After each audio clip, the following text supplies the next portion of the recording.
ये special programme है जो आज हम लेकर आए आपके लिए। एक बंदा इलेक्ट होके प्राइम मिनिस्टर बन जाता है, पनामा लीक्स वाला इशू चलता है और वो कहता है जी हाँ ये मेरे एहसासे हैं। पनामा लीक्स के बाद पाकिस्तान का जो सियासी मंजरनामा है वो बदल रहा है। जब भी आप मीडिया के सामने आते हैं आप यकीन कीजिए आवाम को बेवकूफ़ बना के चले जाते हैं। बाकी लोगों के जब असासे बाहर हो जाते हैं तो आप लोग पाकिस्तान पूरा सर पे उठा लेते हैं। तो इमरान खान के बच्चे किसके यहाँ पल रहे हैं? बच्चे अपने माँ के पास बलूगत तक रह रहे हैं। बलूगत तक कब पहुँचेंगे वो हमें रिटर्न में दे दीजिएगा ताकि इस यू टर्न का हमें पता चले। बिस्मिल्लाहिर्रहमानिर्रहीम, अस्सलाम वालेकुम नाज़रीन, आप तकरार प्रोग्राम देख रहे हैं। मैं इमरान खान हूँ। ये स्पेशल प्रोग्राम है जो आज हम लेकर आए आपके लिए। पनामा लीक्स के बाद पाकिस्तान का जो सियासी मंजरनामा है वो बदल रहा है। दोबारा वो पार्टीज जो सड़क पे नहीं आ सक रही थी उनको मौका मिल रहा है सड़कों पे आने का। कुछ पार्टीज जो पॉलिटिक्स नहीं कर पा रही थी उनको मौका मिल रहा है बहुत ज़्यादा सियासत करने का। सियासत गर्म हो गई है। मियां नवाज शरीफ साहब ने एक महीने में कौम से 3 खिताब किए हैं।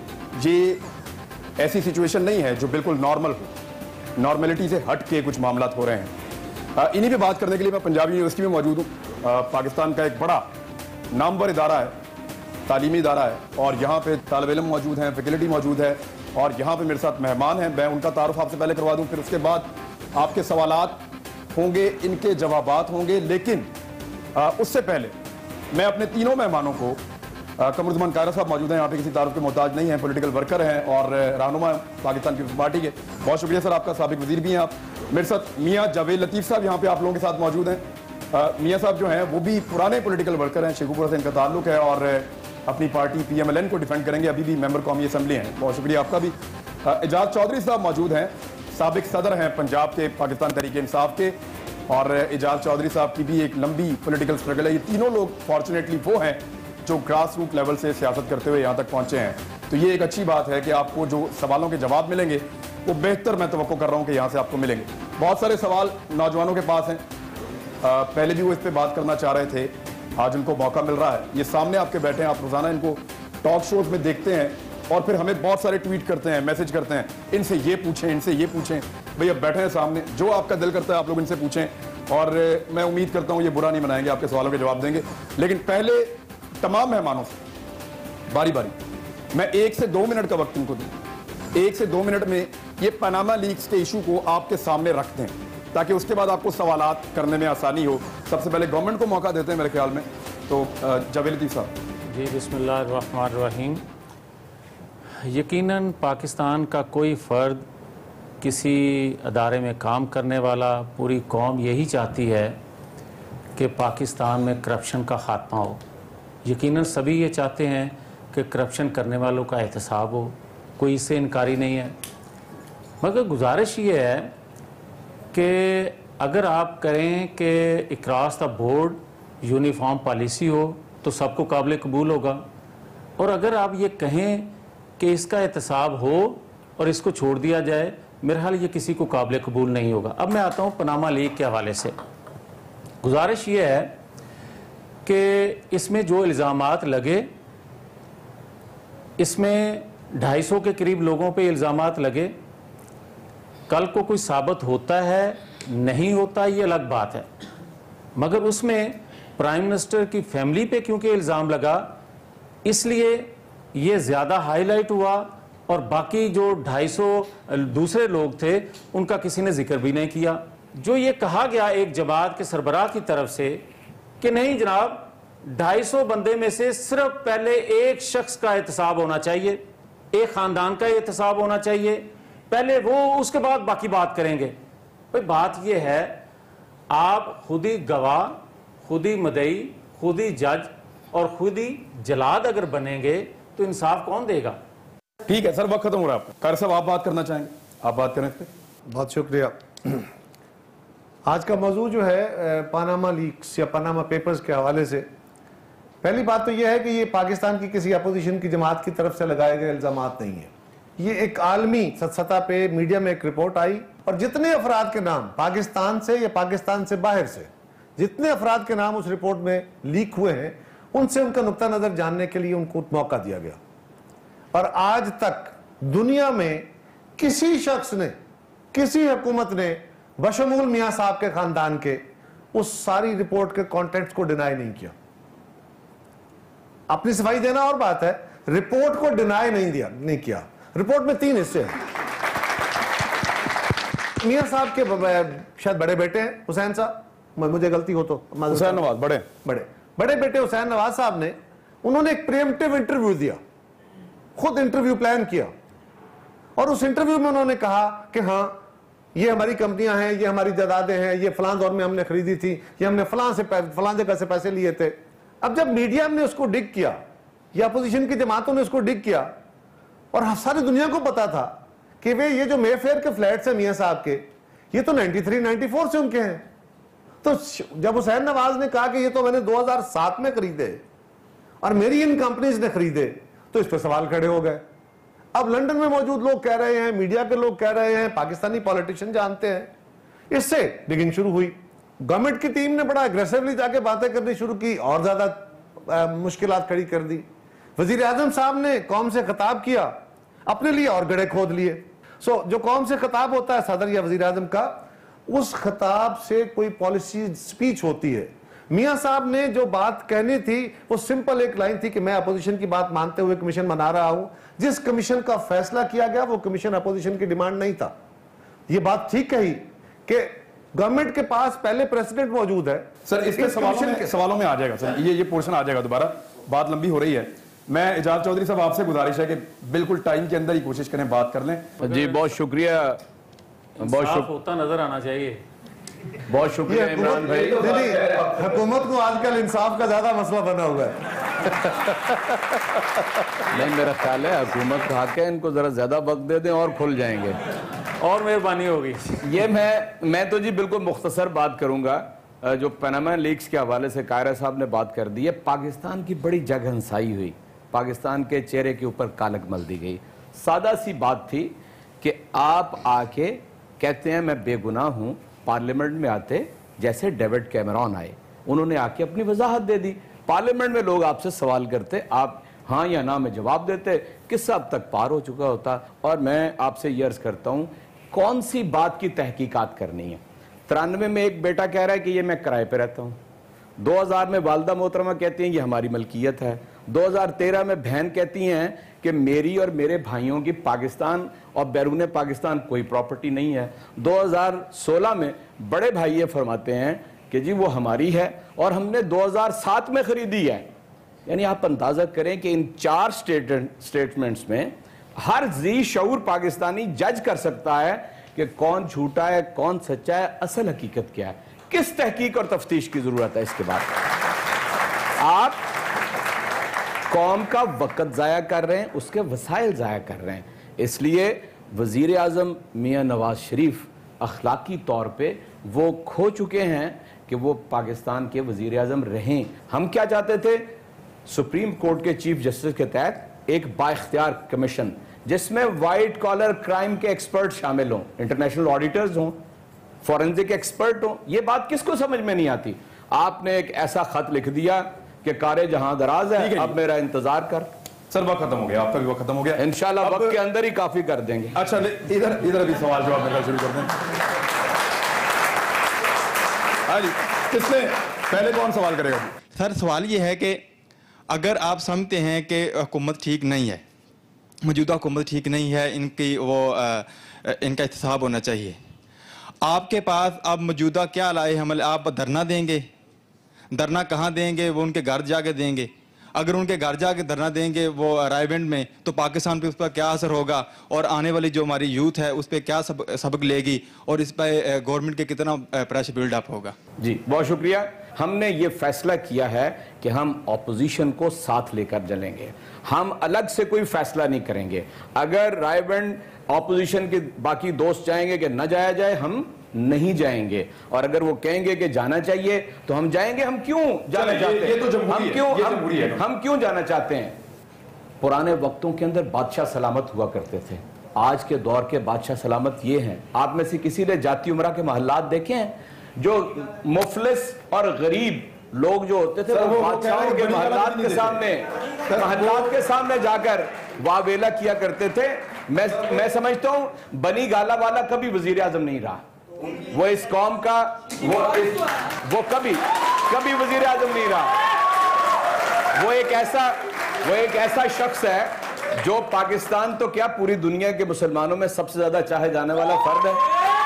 वो फर्द है जिसने पाकिस्तान को खेल के मैदान में इज्जत और वकार अता किया। वो शख्स है कि जिसने खिदमत खल्क का वो मंसूबा बनाया कि जिसके 70% वहां पर गरीब लोगों की जवाब हो गया। आपका जवाब हो गया। आपका जवाब हो गया सर। पनामा लीक्स के ऊपर हमने जो सारी सिचुएशन देखी, जिस तरीके से पाकिस्तान को हम मुल्की सतह पर बर्बाद होता हुआ देख रहे हैं, हम देखते हैं कि जो सिचुएशन इस वक्त पाकिस्तान में है डेमोक्रेसी की, क्या इस वक्त आर्मी को डेमोक्रेसी की मॉरल वैल्यू को ज्यादा तरजीह देनी चाहिए या मुल्क में होने वाली उस करप्शन के ऊपर कोई इंटरवीन कर देना चाहिए? हुकूमत से पूछ रहे हैं आप? जी, जवाब तो पता है आपको। जी सर। लेकिन उसके ऊपर कोई जो ग्राउंड्स इनके पास है, मुझे काइंडली।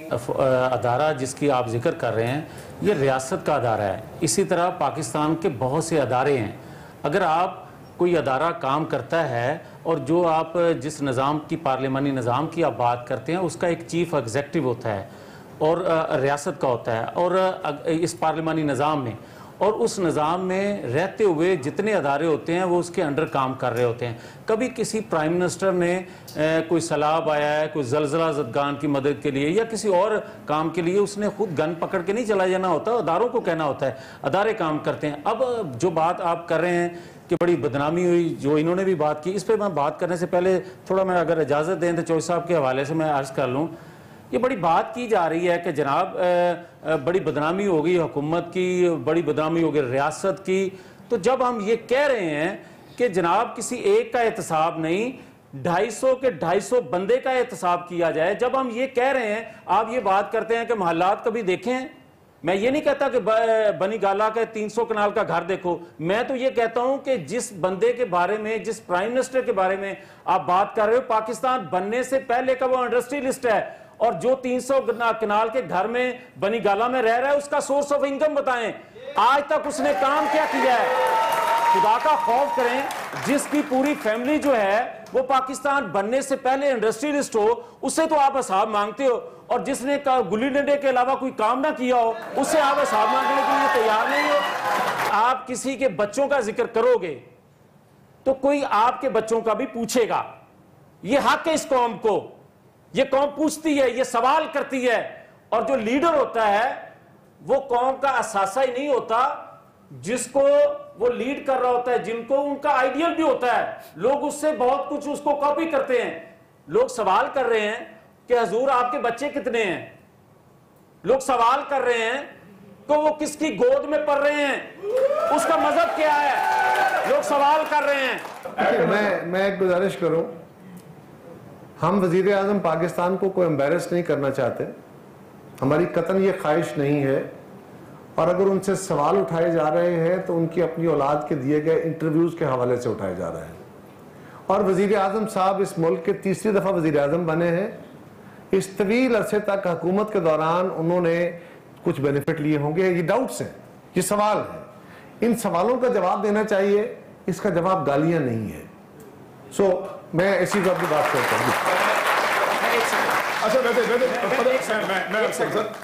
पॉलिटिकल मामला पे कायरा साहब की खिदमत में ये गुजारिश करूंगा कि जब अल्फाज का चुनाव किया जाए, अभी एजाज चौधरी साहब कह रहे थे करतूत, फिर ये मुनासिब नहीं है, ये मुनासिब नहीं है।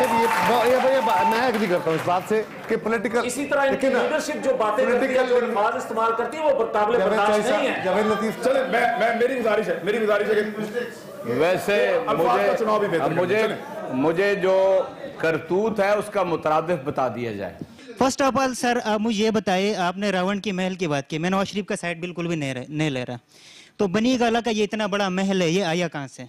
आप लोगों से जब पूछा जाता है तो आप लोग कहते हैं ये बीवी का तोहफा है, और डॉक्यूमेंट्स के अंदर आप लोगों का लिखा हुआ होता है कि ये मैंने जाती 20 साल की कमाई है। सबसे पहला सवाल। दूसरा सवाल ये है कि इमरान खान की जो गाड़ी है उसके ऊपर नंबर प्लेट क्यों नहीं होता, ऑलवेज लिखा हुआ होता है इमरान, ये बात क्यों है? तीसरी बात ये है कि बाकी लोगों के जब असासे बाहर हो जाते हैं तो आप लोग पाकिस्तान पूरा सर पे उठा लेते हैं। तो इमरान खान के बच्चे किसके यहाँ पल रहे हैं? ये पाकिस्तान में आकर पेशावर की सरकारी स्कूल में जब पढ़ेंगे तो हम इमरान खान को मैं भी फॉलो करूंगा सबसे पहले। गिलगित बल्तिस्तान में इस टाइम जब सैलाब आए हैं, कमर जमान कायरा साहब आप सुन रहे, आप लोग इलेक्शन में अगर गिलगित के हर कोने में घूमे, रिश्वतें दी, लोगों को पार्टी में लाने की कोशिश की आप लोगों ने, आप लोग अभी कहाँ आया वहां पे? आप लोग कहाँ सोए हुए सब? प्लीज। और चौधरी साहब, आप लोग इलेक्शन के टाइम हेलीकॉप्टर से आकर वहां पे घूमते, अभी कहाँ आया? आवाम वहां पे मर रही, आप लोगों ने पूछा? पाकिस्तान आर्मी वो वाहिद इदारा है जो वहां पर आया, आवाम की बदहाली को उनसे निकालने की कोशिश की है और बाकी ने कुछ नहीं। हो गया। ये मैं अर्ज करता हूं क्योंकि सवालों की जरा बौछाड़ और बहुतात हो गई है। मैं सबसे दरखास्त करता हूं जल्दी। देखिए, मैं आपसे अर्ज करता हूं कि यहाँ पर एहतसाब सबसे पहले हुक्मरानों का और उसके बाद सियासतदानों का। मैं वाज़ेह तौर पे इमरान खान के अल्फाज में यहाँ पर उस बात का इआदा करने जा रहा हूं। उसने पार्लियामेंट के अंदर खड़े होकर कहा सबसे पहले जब कमीशन बन जाए तो इमरान खान का एहतसाब करें, उसके बाद बनी गाला का एहतसाब करें, उसके बाद शौकत खानम हस्पताल का एहतसाब करें। हम अपने आप को उसी कमीशन के सामने पेश करना चाहते हैं जिस कमीशन के सामने दूसरों को लाना चाहते हैं। दूसरी बात, मैं बिल्कुल इस बात की 100% तरदीद करता हूं कि कभी नंबर प्लेट के उसका नाम इमरान लिखा हो, वो इतना शैलो किसी सूरत में नहीं हो सकता है। तीसरी बात, सैलाब और या जो वहां पर ये आफात आ जाती हैं अर्जी और समावी, इसके अंदर जो सूबाई हुकूमत का यानी वो एनडीएम में जिस तरह नेशनल है इसी तरह पीडीएम में सूबाई है, वो अदारा बिल्कुल फौज के साथ ही मिलकर काम करता है और वो कर रहा है। इसमें कभी इत्मीनान का बायस नहीं हो सकता क्योंकि जब अर्जी और समावी आफात होती हैं वो इंसान के बस के अंदर नहीं होती हैं। सर बच्चों वाला रह गया, सर वो रह गया। जी, मैं अर्ज करता हूं, वो बच्चे अपनी मां के पास, ये पाकिस्तान का कानून है बलूगत तक और दुनिया का कानून भी यही है, बच्चे अपनी मां के पास बलूगत तक रह रहे हैं और वो बिल्कुल इस्लामी जो आपका यानी शरिया लॉ है उसके मुताबिक भी है और जो बरतानिया का कानून है उसके मुताबिक भी है, इसलिए इसमें कोई एतराज नहीं। सवाल मेरे मुतालिक एक किस्सा था इसका। इस नौजवान ने एक किस्सा मुझसे पूछा। हाँ जी बिल्कुल। कि हम इलेक्शन में गए, वोट खरीदते रहे। सो अर्ज ये है, किसी एक फर्द का नाम बता सकते हैं? मैं तो अपोजिशन में था, मैं तो वोट खरीदने नहीं गया था। हुकूमतें बेनिफिट देती हैं, गलियां नालियां खंबे गैस, हाँ हम जब गवर्नमेंट में थे हमने भी ये काम किए।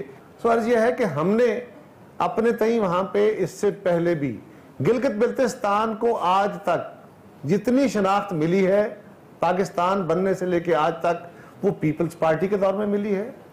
आज इस वक्त गवर्नमेंट वहां पे मुस्लिम लीग की है। हमने, हमारी जमात ने सबसे पहले बढ़ के वहां आगे बढ़ी और अब जाके लोगों को उन्होंने रीच आउट करने की कोशिश की है। जब जिलों की और शहरों के आपस में राब्ते टूट गए देहात के, तो एक इदारा है जिसके पास वसाइल होते हैं, वो फौज है और वो हुकूमत का इदारा है।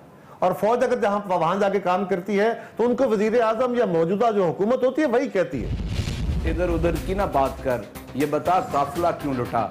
मुझे राहजनों की गरज नहीं, तेरी रहबरी का सवाल है। न सदमे तुम हमें देते, न यूं फरियाद हम करते, न खुलते राज सर बस्ता, न यूं रुसवाइयां होती। ये जावेद लतीफ साहब ने चौधरी साहब को इसी तरह जवाब दिया जिस तरह बड़े बड़े महलात वालों, बड़ी बड़ी गाड़ियों वालों के खिलाफ हबीब जालब जो शेर लिखा करते थे वो शहबाज शरीफ साहब खुद पढ़ते हैं। और मैंने उन्हें बड़ी दफा कहा कि मियां साहब ये तो आपके खिलाफ लिखे गए शेर है।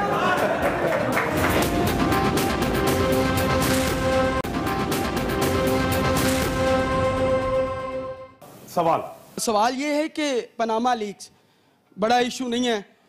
अमेरिका में 200 अरब की सालाना करप्शन होती है, वहाँ इतना शोर नहीं मचा, ठीक है, लेकिन पाकिस्तान में इसका शोर मचाया जा रहा है। हालांकि यहाँ और भी मसले हैं, बलोचिस्तान हमसे दूर हो रहा है जैसे बांग्लादेश दूर हुआ, ठीक है, हम उस पर बात नहीं करते।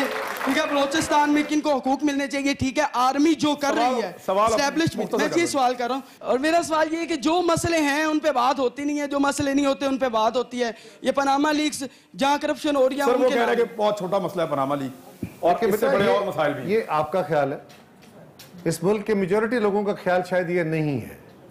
हम अपोजिशन की जमातें हैं, हमारा ख्याल ये है कि ये मामला बड़ा सीरियस है और इस मुल्क के अंदर इसको वंस फॉर ऑल डिसाइड होना चाहिए, ये हमारा ख्याल है। क्यों कह रहे हैं हम और कर क्या रहे हैं? हम सिर्फ ये कह रहे हैं कि वो पैसा जो इस प्रॉपर्टी को खरीदने के लिए इस्तेमाल हुआ क्या जायज़ था?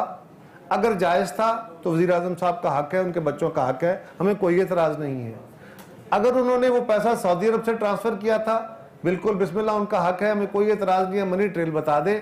और जो कमीशन कॉन्स्टिट्यूट करने के लिए वज़ीर आज़म साहब ने तरीकाकार इख्तियार किया, जिस तरह इलेक्शन के दौरान इलेक्शन की धांधली पे धरना हुआ, उस वक्त गवर्नमेंट ने जो कमीशन कायम किया था वो खास कानून के तहत कायम किया था और उसके लिए TORs अपोजिशन के साथ बैठ के बनाए थे। ये प्रेसिडेंट ऑलरेडी मौजूद थी। अगर हुकूमत उस प्रेसिडेंट को फॉलो कर लेती और अपोजिशन से मुशावरत करके कमीशन बना देती तो मसला खड़ा ना होता। अगर आप कौम को ट्रक की बत्ती के पीछे लगाना चाहिए तो ये दुरुस्त नहीं है। आपको चाहिए ये कि इस वक्त जो करंट इशू है जिस पे ये कमीशन बनाने का मुतालबा खड़ा हुआ है, उस मुतालबे के ऊपर इस कमीशन को नंबर 1 जितने लोगों के नाम यानी 250 हैं या 200 हैं जिनके नाम पनामा लीक्स में आए हैं, उन सबका इन्वेस्टिगेट करें। लेकिन पहल आपको उस शख्स से करनी पड़ेगी जो chief executive of the country है, क्योंकि वो ज्यादा बड़े जिम्मेदार हैं। ठीक है सर, मैं गवर्नमेंट इसका जवाब दे दे। सर आप ये रोजाना टेलीविजन पे आगे कहते हैं सबको कि आए बैठे बात करें। सर किधर आए, किधर बैठे, कितने बजे आए? कोई डेट और टाइम आप नहीं दे रहे, वही कारा साहब भी कह रहे हैं।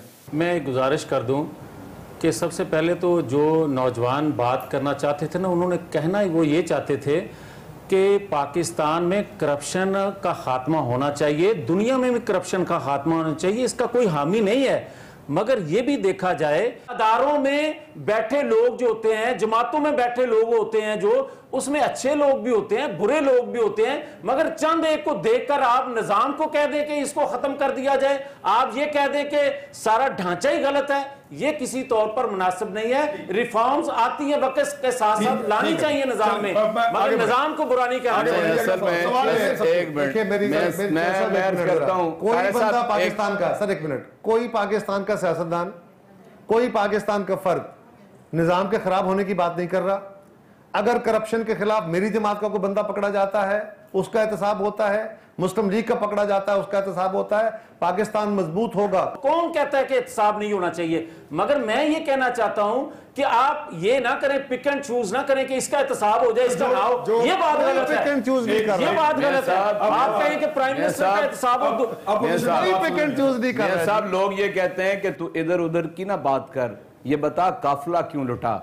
मुझे राहजनों की गरज नहीं, तेरी रहबरी का सवाल है। न सदमे तुम हमें देते, न यूं फरियाद हम करते, न खुलते राज सर बस्ता, न यूं रुसवाइयां होती। ये जावेद लतीफ साहब ने चौधरी साहब को इसी तरह जवाब दिया जिस तरह बड़े बड़े महलात वालों, बड़ी बड़ी गालियों वालों के, गाड़ियों वालों के खिलाफ हबीब जालब जो शेर लिखा करते थे वो शहबाज शरीफ साहब खुद पढ़ते हैं। और मैंने उन्हें बड़ी दफा कहा है कि मियां साहब ये तो आपके खिलाफ लिखे गए शेर है। मेरा जवेद लतीफ साहब से, मैं आपके हल्के का रहायशी हूँ लेकिन एक पाकिस्तानी पहले हूँ। मैं क्योंकि कानून की बात करूँगा, आर्टिकल 62 कॉन्स्टिट्यूशन का कहता है qualification for membership of Majlis Shura parliament. एक बंदा कहता है कि मैंने इलेक्शन लड़ना है, उसका प्रोसीजर है कि उसने पहले अपने साथ से डिक्लेयर करने। एक बंदा इलेक्ट हो के प्राइम मिनिस्टर बन जाता है, प्राइम मिनिस्टर होने के बाद उसके पनामा लीक्स वाला इशू चलता है और वो कहता है जी हाँ ये मेरे एहसासे हैं। पहले उसने डिक्लेयर क्यों नहीं किए? और यहाँ पर कॉन्स्टिट्यूशन में बिल्कुल साफ लिखा हुआ है, he is sagacious राइशियस non प्रॉफिलिगेट। Non प्रॉफिलिगेट जो ऑफशोर कंपनीज बनी हैं वो भी पाकिस्तानियों के पैसों से बनी हैं, क्योंकि हजरत अली रजी अल्लाह तआला अन्हु का ये कौल है कि जब एक रियासत के लोग भूख की वजह से चोरी करने पे मजबूर हों तो चोर के नहीं हुक्मरान के हाथ काटने चाहिए। और इसलिए सबसे पहले एहतसाब नवाज शरीफ का होना चाहिए। गुजारिश ये है कि आपका हक है, 20 करोड़ आवाम में से किसी ने वोट दिया है या नहीं दिया। जब प्राइम मिनिस्टर इलेक्ट हो गए तो वो सबके प्राइम मिनिस्टर हैं, और आपका 20 करोड़ में से हर फर्द का हक है कि अगर वो एहतसाब करना चाहें अपने प्राइम मिनिस्टर का, कोई उनको किसी किस्म का कोई बहाम हो उसको दूर करना चाहे, मैं इसका जवाब उस वक्त देता अगर ये कमीशन की बात ना होती, अगर जुडिशल कमीशन की बात ना होती, तो मैं डिटेल से ये बात जरूर आपको कहता कि अगर प्राइम मिनिस्टर ने अपने लिंक्स जो हैं, जो बाहर पैसा गया है, उसका नहीं शो कर सकते कि ये पैसा कहां से आया और किस तरह बाहर गया, तो बिल्कुल एक लम्हे के लिए प्राइम मिनिस्टर रहने का उनको हक हासिल नहीं है। मगर जब जुडिशल कमीशन बन गया तो वो साबित करेंगे कि बाहर पैसा जो गया वो किस तरह गया और कितना गया और किस तरह वो उसको टैक्स पेड थे या टैक्स पेड नहीं थे, वो हुंडी के जरिए गया, वो मनी लॉन्ड्रिंग उस मुलव्वस थे या नहीं। लेकिन खुदा के लिए अब ये कमीशन बन चुका है, जिसके पास कोई सबूत है इस कमीशन में लेकर जाए और दूध का दूध पानी का पानी हो जाए। वो कह रहे हैं जिसके पास सबूत है ले जाए। कमीशन अपोजिशन पहले दिन से मुस्तरद कर चुकी है, उसके टीओआर्स को मुस्तरद कर चुकी है। इसलिए मुस्तरद कर चुकी है कि इस कमीशन को कमीशन ऑफ इंक्वायरी एक्ट के तहत, ये जो तलाक के तालिब इल्म बेहतर जानते हैं हमसे, कमीशन ऑफ इंक्वायरी एक्ट के तहत जो पाकिस्तान के कॉन्स्टिट्यूशन में है, उसके तहत उसके लिमिटेड इख्तियारात होते हैं। इसके इख्तियार क्योंकि पाकिस्तान से बाहर भी हैं, इसको स्पेशल लेजिस्लेशन के तहत बनाना पड़ेगा, जिस तरह हमने माजी में इलेक्शन प्रोब के लिए कमीशन बनाया था। ये प्रेसिडेंट मौजूद है, अगर हुकूमत की नीयत दुरुस्त होती तो उसके तहत वो अपोजिशन को कॉल कर लेते।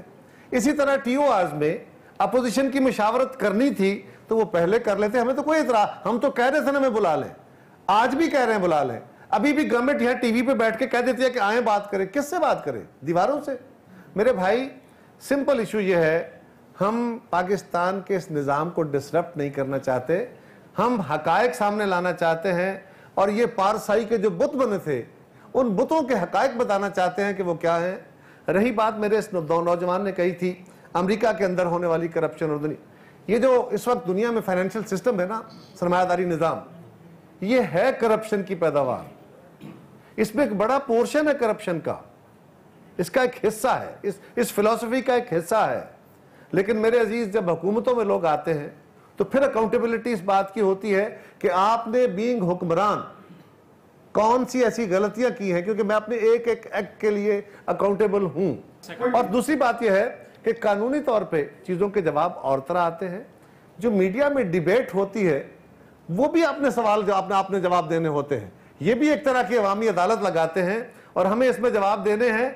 हर दौर की हुकूमत इतनी ही मुश्किल में होती है, मैं रहा हूं, मुझे पता है, इतनी ही मुश्किल में होती है जब वो जवाब दे रही होती है। खुदा के लिए इसको बनने दे, इसको मुकम्मल होने दे, ये तो ना कहे कि मैंने कुछ नहीं किया, और बिना करे है।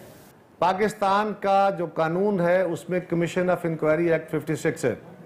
क्या आपका कमीशन उसके तहत अनाउंस हुआ है या किसी खास कानून के तहत? और वो जो अनाउंस हुआ है उसकी लिमिटेशन आप बिल्कुल बयान नहीं कर रहे। आप जितनी बातें कर रहे हैं वो बियॉन्ड लॉ है। कायरा साहब, मैं जो कह रहा हूँ लॉ के बारे में, दांधली के हवाले से जुडिशल कमीशन बना, जिसका आप स्पेशल ऑर्डिनेंस के जरिए उसका स्पेशल आज फिर बैठ के आप भी बात करने के लिए तैयार हैं। देखिए, आप लोगों के साथ बैठना। शीशा साहब कौन है? शीशा कौन है? अच्छा, एक स्टैंडिंग कमेटी, सेनेट की एक स्टैंडिंग कमेटी है जिसके अपोजिशन के लीडर हेड करते हैं। वो भी उन्होंने भी कॉल की, लाहौर हाई कोर्ट में मुख्तलिफ दरखास्तें गई, उन्होंने कॉल किया, नोटिस किया, किसी में सबूत है। मेरा भी सवाल सर, मेरा सवाल ऊंचा बोल के मामला हल नहीं। मेरा भी सवाल, एक मिनट यार, सवाल सिंपल ये है, सवाल सिंपल ये, हम गलत कर रहे हैं जिन्होंने बारे च अपना बहुत कुछ है। मैं सिर्फ ये, आप मुझे जो चाहे कहें, मुझे उस पर कोई एतराज नहीं है, अपना जवाब दे दें। मैं आपकी जमात के हवाले से कह रहा हूं, मुझे अपनी जात के बारे में भी कोई एतराज नहीं है। सब आने देना यार, 70 सालों में जिसने जो कुछ लूटा है सब बात सामने आने दें। क्यों नहीं आने देते? सब आने दें। मैं चाहता हूं कि मेरी जमात के बारे में भी सारा कुछ है, मेरी जात के बारे में भी सारा कुछ है। मैं आपकी जात के बारे में नहीं बताऊंगा, लेकिन गुजारिश ये है, ये नामुनासिब तरीका है, नामुनासिब बात सकते हैं, ये तरीका नहीं है। मैं अगर हमारे बच्चे बैठे हैं, अगर सवालों के जवाब दे, आप जातियात पे आ गए। सर बात यह है कि ये पनामा लीक्स का जो सवाल है, जो इल्ज़ामात लगे हैं वो हसन नवाज और हुसैन नवाज साहब पे लगे हैं, और जिनकी हैसियत सिर्फ ये है कि वज़ीर-ए-आज़म पाकिस्तान के बेटे हैं, उनके अलावा उनकी कोई हैसियत नहीं है, वो कोई इलेक्टेड मेंबर नहीं है। तो पूरी नवाज लीग और पूरी हुकूमत नवाज शरीफ के बेटों को क्यों डिफेंड कर रही है?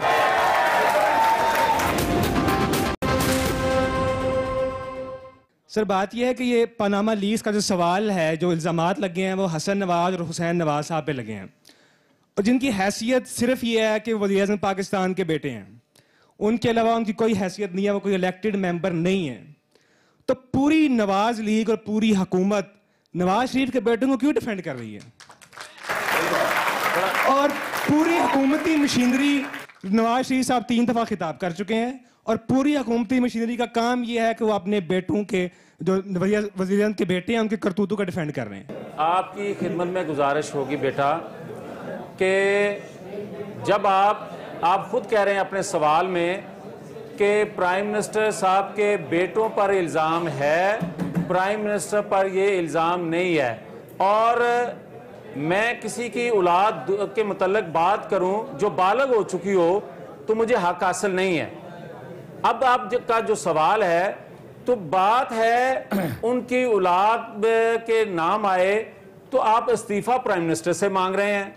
जब आप प्राइम मिनिस्टर से की बात करेंगे तो क्या हुकूमती लोग जो हैं अपने प्राइम मिनिस्टर के लिए वजाहत के लिए, अपने लीडर की वजाहत के लिए बोलेंगे नहीं कि अगर आप हुसैन नवाज के मुतल्लिक बात करें, आप हसन नवाज के मुतल्लिक बात करें, तो इसका जवाब वो देंगे। मगर जब आप प्राइम मिनिस्टर के मुतल्लिक बात करेंगे, जब आप कहेंगे कि इस्तीफा दे दें और फैसले से पहले ही इस्तीफा दे दें, तो फिर पार्टी के लोगों को बात करना होगी। मैं आपसे अर्ज करता हूं, कानून के तलबा यहाँ पे तशरीफ फरमाए हैं कि कोई भी पब्लिक ऑफिस होल्ड करता हो, उसके जो बच्चे हैं, डिपेंडेंट हों या इंडिपेंडेंट हों, उनके एसेट्स का डिक्लेरेशन आपके कानून का हिस्सा है। There is a clear cut violation of declaration of assets. Nawaz Sharif साहब ने उनके एसेट्स को डिक्लेयर नहीं किया। मैं सवाल करता हूं कि क्या सफदर साहब ने, जो मरियम के हस्बैंड हैं, उन्होंने मरियम की ये सारी प्रॉपर्टी जो है अपने कागजात में डिक्लेयर की है? नो, ये this is a case of miss declaration. दूसरी बात यह है कि अगर जब मनी ट्रेल सामने आएगी तो 1999 का वो मशहूर केस आपके सामने है, जिसमें इसहाक डार साहब ने अपने हाथ से लिखकर ये कहा कि मैंने ये मनी लॉन्ड्रिंग की है, और वही वो उनकी जायदाद थी जिसकी बुनियाद पर $30 मिलियन कर्जा लिया गया था अल तौफीक से, उससे मुनहरिफ होते हैं। इसलिए ये झूठ बोलने का केस है, परजरी है। और तीसरी बात मैं आपसे अर्ज करता हूं, 16 यानी जो ये गुज़श्ता दिनों हुसैन साहब ने आके इंटरव्यू दिया, उन्होंने कहा हमने ऑफशोर कंपनियां बनाई हैं, हम टैक्स बचाना चाहते हैं। अब मुझे ये बताइए कि पाकिस्तान का वजीर आजम पूरी दुनिया के अंदर 60-70 करोड़ रुपया सालाना खर्च करके जाए और ये कहे कि आए पाकिस्तान के अंदर आके इन्वेस्टमेंट करें, और मैं अपनी औलाद को कहूं कि बाहर जाके इन्वेस्टमेंट करें। चुनाचे ये एक ऐसी अखलाकी जिम्मेदारी है वजीर आजम के ऊपर। अच्छा, एक बात मैं आपके सामने अर्ज करना चाहता हूं, उसे जरा ध्यान से सुन लें। ये जो अमेरिका के मकरूज होने का या उसकी करप्शन का जिक्र कर रहे थे ना पाकिस्तान से, उसका कैसे कंपैरिजन किया जाता है। ये जो 20 करोड़ लोग हैं ना, ये 1.25 लाख फीकस मकरूज हैं। हुक्मरान अमीर हो रहे हैं और कौम गरीब हो रही है। मियाँ साहब की अपनी स्टील मिल तो सोना उगलती है, और पाकिस्तान स्टील मिल गुज़श्ता दिनों से खसारे के अंदर जा रही है। ये वाज़े फर्क है। आप कर्जा लेके दुनिया से पाकिस्तानियों को तो मकरूज कर रहे हैं और खुद आपके एसेट्स के अंदर इजाफा हो रहा है। ये बिल्कुल वाज़े तौर पे ये वो तजाद है कि जो हुक्मरान कॉन्फ्लिक्ट ऑफ इंटरेस्ट एक कानून दुनिया के अंदर मौजूद है, उसके तहत ये काबिले गिरफ्त है।